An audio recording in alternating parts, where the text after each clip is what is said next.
The year is 1930, and things in the United States aren't doing too good.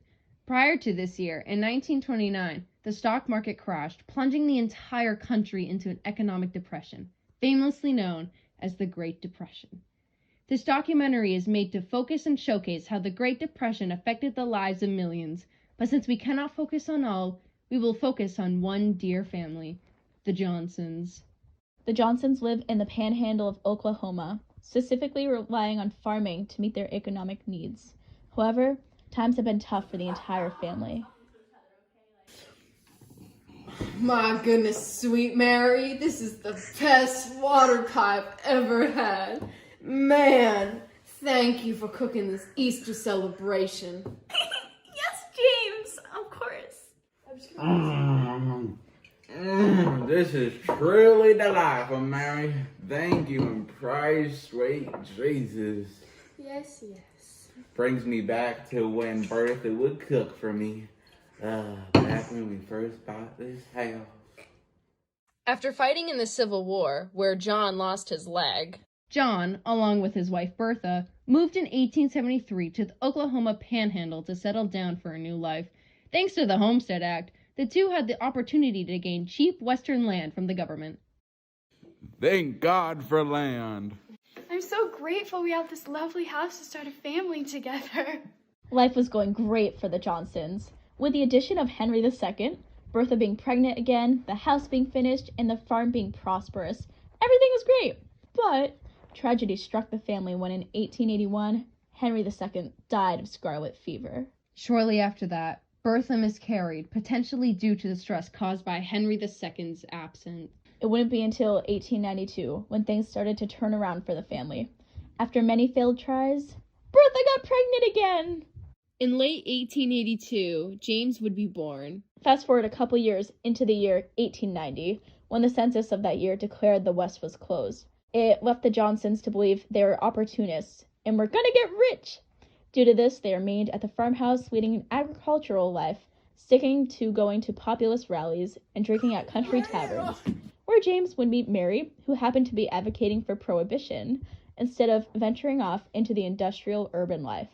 The only time when James left the Midwest was when he served in World War I as a soldier. However, time would eventually force their hand to move.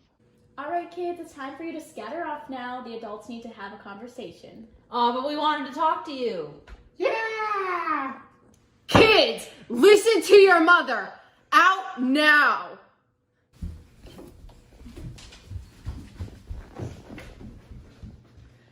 Kids these days.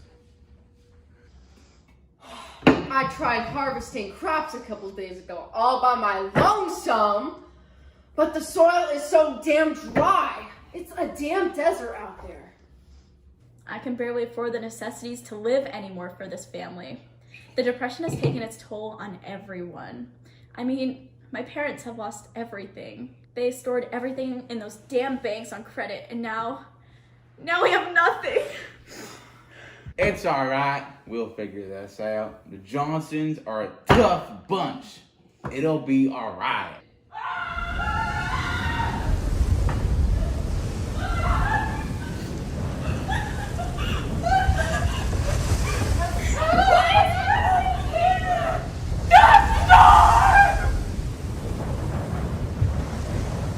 I think we just gotta wait it out.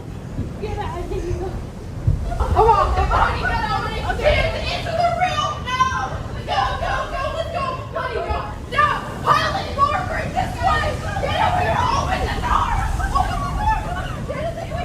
Get the door and shut the door. Shut the door. Let's go. Get the door. Oh my God. Shut your eyes, kids. There's fast coming in here. Close your eyes. Close your eyes. Close your eyes. Oh my God. It's okay. Just calm down. Calm down, everyone. Calm down. Dust storms, such as these, were common occurrences in the Midwest and contributed to what we know as the Dust Bowl. There isn't a singular cause for these prominent dust storms, but some causes include poor agricultural practices, high temperatures, extended droughts, and wind erosion. It's over now. Is everyone all right? Is everyone... James. Yeah? I have dust in my Just shut your eyes. Stop! I can't do this anymore! Honey, I can't do this anymore! honey. I hate it here! We need to leave! I didn't know you married such an emotional woman. Pops, she's right. The crops are failing, the dust is awful, and we're not making ends meet. What are you trying to say? We need to move to the city. I can't do that. I made this house and I'm dying in this house. Dad, look, I have responsibilities now. I have a wife and children now. You're welcome to stay, but I'm leaving. Stop making excuses, James. I hate my old man sometimes. Mary, Yes? come on, sweetheart. Pack your belongings. We're leaving. So soon? Isn't this what you wanted? Come on. We're heading on the next train westward. Just anywhere but not Chicago. Honey, thank you. Of course, sweetheart. I'll do anything for this family. And so it was decided James, Mary, and their 3 children would venture off into an urban area that would be decided, leaving behind the life they had dreamed of in Oklahoma. However, Bertha and John refused to leave the house they had built, refusing to uproot their entire future just because of some dust. The Johnsons departed early in the morning and set off in their old truck to the train station.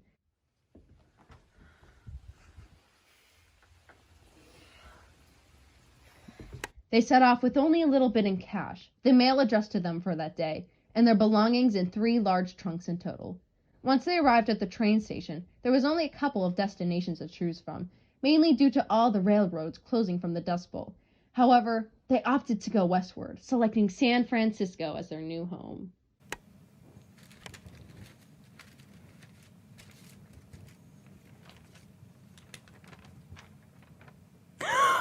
Oh, sweet Jesus, Mary, you woke me up.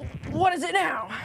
My father, he killed himself because of how much debt he was in. What? Give me that. Oh, my sweet Lord. Jesus. Mary, I'm so sorry. With the news of Mary's father's death, it set the mood for the entire trip, and perhaps foreshadowed the unfortunate circumstances that would behold the family in their new home. Excuse me, you're in our way. Look, it's some Okie farmers seeking refuge after a little bit of dust. Unbelievable. I hate these dirt poor farmers stealing our jobs. Go back to your plains. Excuse me, at least I can sow a field. I mean, what can you do? Hit a hammer and call it a job? At least I have a job. Ugh, get over here! Screw off! James, stop. You need to calm down. Honey, it's okay. Just go with the children. Hey, get back here. You started a brawl. You finished one. Excuse me, don't talk to my wife like that! Behind you! What? What is it, mate? What the hell? It's not even worth it. Let's go. James, what are you doing? You can't go around punching everyone that upsets you, otherwise this will all be for nothing. Where are we going? Mary, I'm so sorry. It's just, it won't happen again, all right? Just go find a little street corner over there where the children can be, all right? I promise I'll find work and housing tomorrow. A street corner? Okay, I'll find some newspapers. All right. Children, Mommy needs you to do something. Boy, watch where you're going. Watch where you're going. You're not from here, are you? How did you know? I just moved here. Today, eh?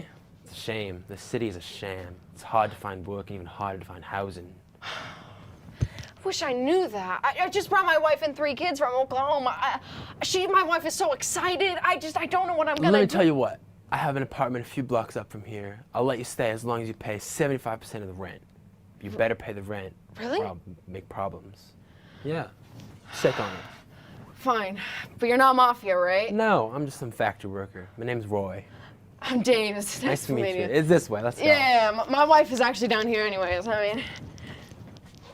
And so, on the first day of living in San Fran, James had secured a tenant house for his family and a new best friend.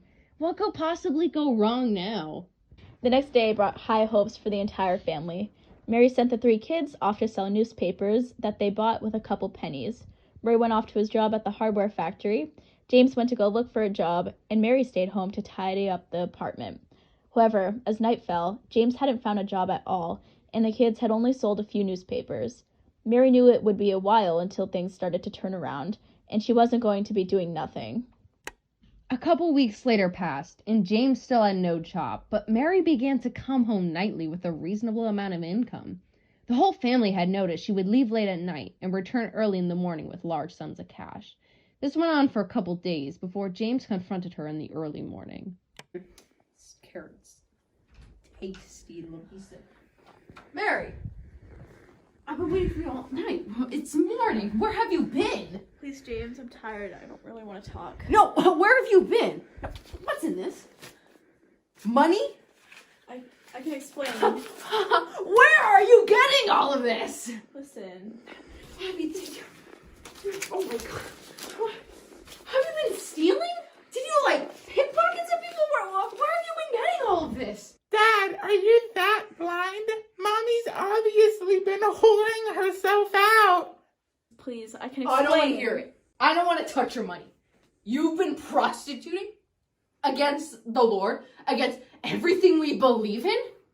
We are gonna starve. I'd rather starve than see you turn into a prostitute, Mary. Tell that to our children. Tell that to our children.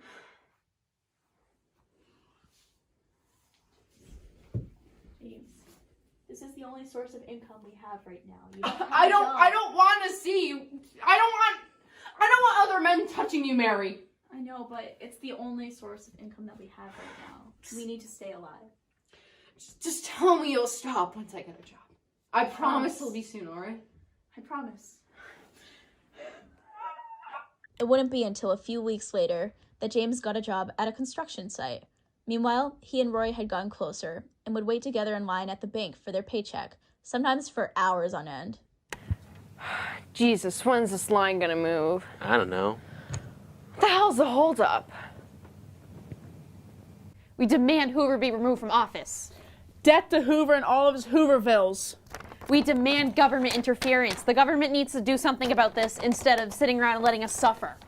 Debt to Hoover and his Hoovervilles. They ain't wrong, you know. Whatever, let's just get our paychecks and go. It was a protest at the steps of the bank advocating for Herbert Hoover, the current president's removal from office. Hoover was a conservative and had hoped for the economy to just return back to normal with little government interference, also known as laissez-faire economics. However, it had just made things worse. Months went on like this, and eventually winter set in. However, Mary was getting less and less money, Roy got laid off, and James's work was becoming more and more sporadic. Inflation was getting worse, and food was hard to come by. The family, along with Roy, often starved, and rent was becoming increasingly more difficult to pay. However, tragedy struck the Johnsons once again when Helen became sick with measles and eventually succumbed to the disease in January 1931. The whole family was in grief, but Mary never recovered from the loss. It was also around this time, in March 1931, when the family, including Roy, was kicked out of their shabby apartment due to them missing a couple payments in rent, forcing the family to move into a Hooverville on the outskirts of town. Hoovervilles, nicknamed after President Hoover, were the common term for homeless encampments due to the housing crisis that rocked the nation.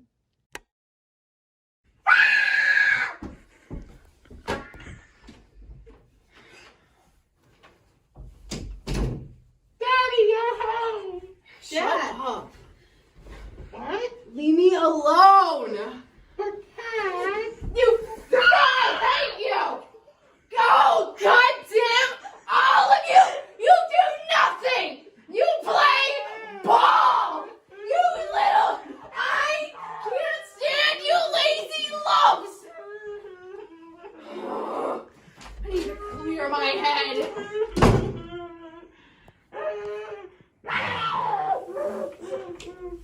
It's an understatement to say that James was having a rough day. James had decided to participate in a labor strike earlier that day, since his wages were getting cut and hours were becoming more and more rare. More wages! More hours! However, his supervisor had found out he was an Okie, Cool. such a derogatory term for Oklahoma farmers that migrated westward during the Great Depression, and he was promptly fired from his job. On top of that, on the way home from the failed labor strike, he stopped at the post office, where he learned that over a month ago, his parents, John and Bertha, had died due to starvation. The winter had claimed them too. James was about to reach his breaking point. He had just about had it. His daughter Helen had died, Mary was still prostituting, he was jealous of Roy getting a new job, his other 2 children weren't doing anything to contribute to the family. He had lost his job, and his shell shock from WW1 was getting worse. All it would take was one straw to break the camel's back, and it was about to come in the form of a mistress. As James was getting more and more angrier with Mary, he kept his distance from her. Eventually, the two had barely had contact with one another, only living in the same house because they had no money. As James was drinking more heavily, he met a woman that often frequented the speakeasy he went to, as Prohibition was still in effect at this time. The woman, named Anna Webster, was a recently widowed woman who also turned to drinking to cope with the death of her husband. James could relate to Anna, and the two got closer and closer each day, until they officially started an affair. James knew this directly went against his faith, but he no longer believed in the Lord. I mean, if God had allowed all of this bad stuff to happen to him, surely he isn't with James anymore. He reasoned that if the Lord had abandoned him and Mary had cheated on him every waking night, at least that can justify all that is happening. Hey, Anna! How are you today? Good, how are you? I'm doing good. It's a lovely evening, I just wanted to say that I love you so much. I love you too. Well, what's wrong? Anna knew that James was married and was being unfaithful to his wife. I mean, he didn't do a good job at keeping his wife a secret. Oh, like, this is just a silly little band I got, but you are right. I am married. But Anna didn't mind being the other woman. She was lonely, and James was good company. But she couldn't deny that she was jealous of the wife she hardly knew. James had indeed thought about divorcing Mary. The thought invaded his mind every single day. He was happier with Anna, and things were strenuous with Mary. Why did he continue to make himself unhappy with her? But once this depression's over, I promise, the two of us are gonna get married. It's just times are tough. You mean it? Yes, I mean it, but we just gotta wait it out. And wait is what they did. However, it all came to a head in April 1931, 3 months after the affair had started, when Mary discovered that her husband was cheating on her. Mary had noticed little things prior. James frequented the house less and less. He was more distant. He no longer showed affection to Mary, or to anyone in that case. And he made no attempts to bridge the ever-growing gap between the two. Mary knew something was wrong, but she was too afraid to confront James. He couldn't do no wrong, right? But when Mary noticed lipstick staining James's white t-shirt, a shade that she had never worn because it never looked good on her, she knew that something was up. What? James! Woman, what do you want? Explain this! Honey, I can explain. This is obviously you. But crimson is not my color, okay? You have been cheating on me this entire time. I'm the cheater. You cheat on me every single night. You don't see me complaining about it, huh? I don't do it by choice. I do it so that way my children can live. I do it so that way I don't have to lose another one. What do you do for it, huh? So that way, because you're jealous of me? What is your goddamn reason? Oi, what is going on? Ronnie's been cheating on me! Is this true? I can explain. Get over here! I hate you! I hate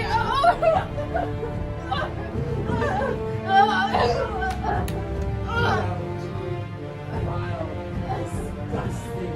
Scum. You're not here. You're safe here.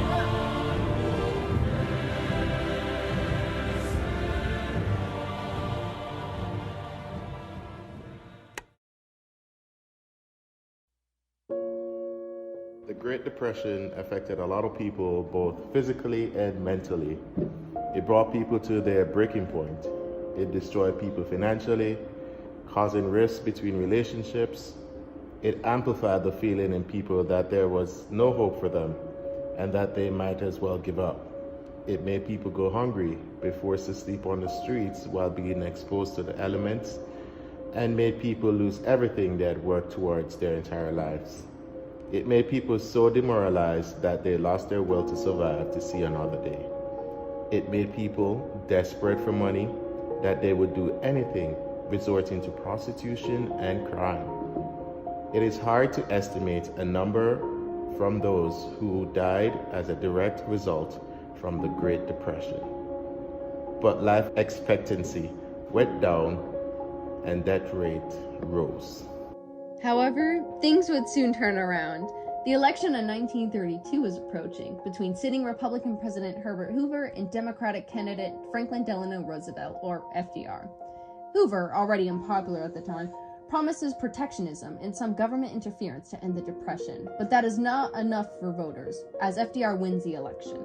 FDR promises a New Deal for Americans, unemployment aid, federal spending cuts, and repeal of prohibition. He carries through with all of these promises. FDR's New Deal attempted to end the Depression by incorporating the government's power to provide relief to the poor, stimulate recovery, and reform the American economy. He made numerous programs such as the Social Security Act, which provided insurance for the elderly and disabled, the FERA, which gave grants to local governments, the SEC, which regulated the stock market, the CCC, which gave employment opportunities to tackle nation issues, the FHA, which insured bank loans for lower-income Americans, and the PWA, which allotted money to state and local governments for infrastructure, just to name a few. With this New Deal turning the lives of many Americans around, economic opportunity was a huge factor in mass migration to urban areas. For example, since the Dust Bowl wreaked havoc in the Plains region, and due to instability still being present in the region, people fled the Plains region, settling in such cities. But finally, the U.S. was being pulled out of the rut of the Great Depression, or at least the worst of it. As the government got bigger in this time of crisis, it also made the U.S. into a limited welfare state. For example, there is now stronger financial regulation, and as mentioned earlier, social programs were enacted to benefit the population. But now, you may be thinking, did these changes actually benefit the American people? And more specifically, how did it affect the Johnsons? The year is now 1934, and Mary and James Johnson are now officially divorced. Since then, Mary and Roy have gotten married, taken full custody of Margaret and William. Thanks to the CCC, or Civilian Conservation Corps, Roy was able to get a job fixing roads, and Mary was able to stop prostituting. The four were also able to get better housing thanks to the FHA, or Federal Housing Act. On the other side, James and Anna weren't together anymore due to numerous reasons, one being that James cheated on her. But James was able to file for disability due to being injured in combat during World War I, gaining some periods of money whilst he searched for work. It's up to many to decide if the Johnsons got their happy ending or not, but one thing can be said for certain. Not everyone out of the millions of Americans got theirs.